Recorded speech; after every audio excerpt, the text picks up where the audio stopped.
the most important priest in the nation and had ultimate control over the cultic arrangements.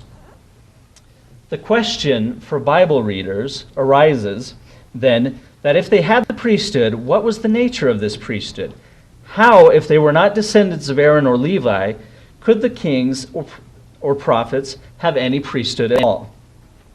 What was the source of their priestly authority? Before an attempt to answer this question can be made, I will first turn to the history of the post-exilic period, where not all parties saw history the way the Zadokites did. There is evidence that suggests that after the Babylonian exile, the Zadokite priest absorbed the cultic rites of the kings. The priestly historians did their best to hide the role that the Davidic monarchy played during the Babylonian exile. Okay, as I'm short of time, I'm going to skip forward a bit. The Second Temple had a significantly different religion than the first, and even though most of the source material has passed through Second Temple hands, it is clear that a return to the original temple was part of the religious and political agenda for many sectarian groups in this period. For them, the rebuilt temple was both the cause and the sign of divine wrath. Scholars have identified priestly groups that appear to have been in opposition to the Zadokite priesthood in the Second Temple period. The main thrust of this dissent movement is known primarily by the literature it produced, which includes many writings, including the figure of Enoch and other documents such as Aramaic Levi. The authors of these texts challenged the legitimacy of the Second Temple and its priesthood. One of the main repositories for this anti-Zadokite literature that we know of was Qumran.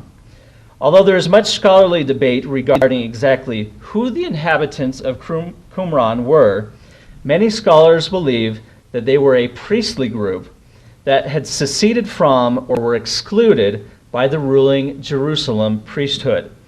Many of these polemical texts found at Qumran were aimed at Zadokite claims to have a priestly authority by virtue of their connection to their ideal priestly source, Aaron.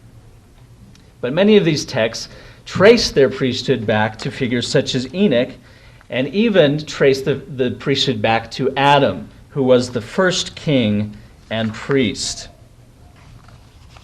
In these non-canonical traditions, there is found a belief in an uninterrupted line of priesthood succession from Adam to Seth to Enoch to Noah, down to Melchizedek. Melchizedek is said to have passed the priesthood on to Abraham, making him the connection between the patriarchal priesthood and the Israelite priesthood. As Adam, Seth, Enoch, and Noah had been before him, Melchizedek was both king and high priest. The Davidic kings had been ordained, in Psalm 110, to the priesthood of Melchizedek. It appears that in the eyes of some who rejected the Second Temple as corrupt and claimed ties to the First Temple, the priesthood after the order of Melchizedek was a royal high priesthood that was superior to the priesthood of Aaron. I have previously pointed out that most of the information known about the Zadokite claim to the high priesthood comes to us from the Zadokites themselves. Outside of their priestly writings, we have little information about Aaron's priesthood or the office of the high priest. In pre-exilic texts, Aaron is actually never called high priest, but he and his sons are called priests by God. Not even Zadok is called high priest, but just priest. There is no mention of a separate office of high priest, but only chief or head priest. A number of scholars express doubt that there ever was such an office, at least not as the Zadokites portrayed it. Summarizing her findings on the Aaronic high priesthood, Deborah Rook explains, during the pre-exilic period, the high priesthood, as seen in P, does not exist as such. Rather, the nearest equivalent to it was the chief priesthood in the Jerusalem temple. This chief priest was not a figure of civil authority, nor even of supreme religious or cultic authority. Instead, as a royal official, his position was of responsibility for practical matters. Compare the office of bishop. while it was the monarch himself who had overall responsibility for the cult and its worship, and who also had what might be termed high priestly responsibilities as the nation's representative before God. The Aaronic high priesthood, according to this line of thought, was a post-exilic creation, whereas the priests had previously been subject to the higher authority of the king.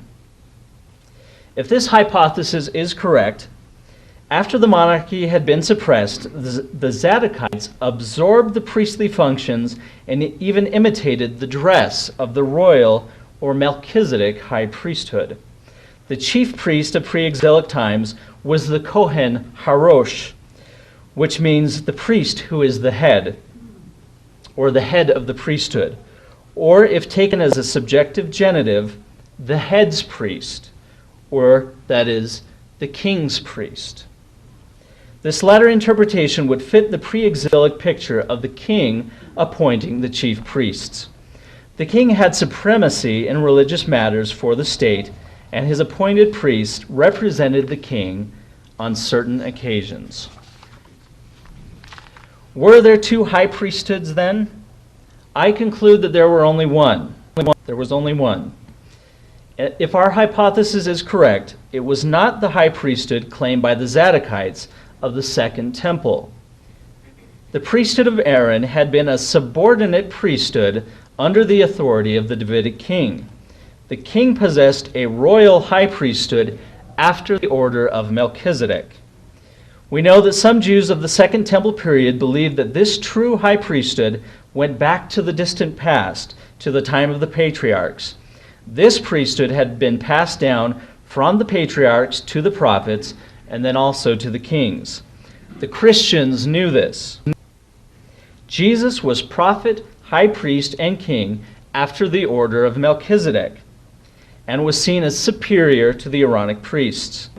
The Christian priesthood was the royal priesthood restored, as mentioned in 1 Peter. This is the high priesthood that the Zadokites had imitated and tried to suppress. Margaret Barker sums up the issue. The debate about Melchizedek is the debate about the nature of high priesthood, the original high priesthood, which was eclipsed during the time of the Aaronites and restored in the church. Thank you.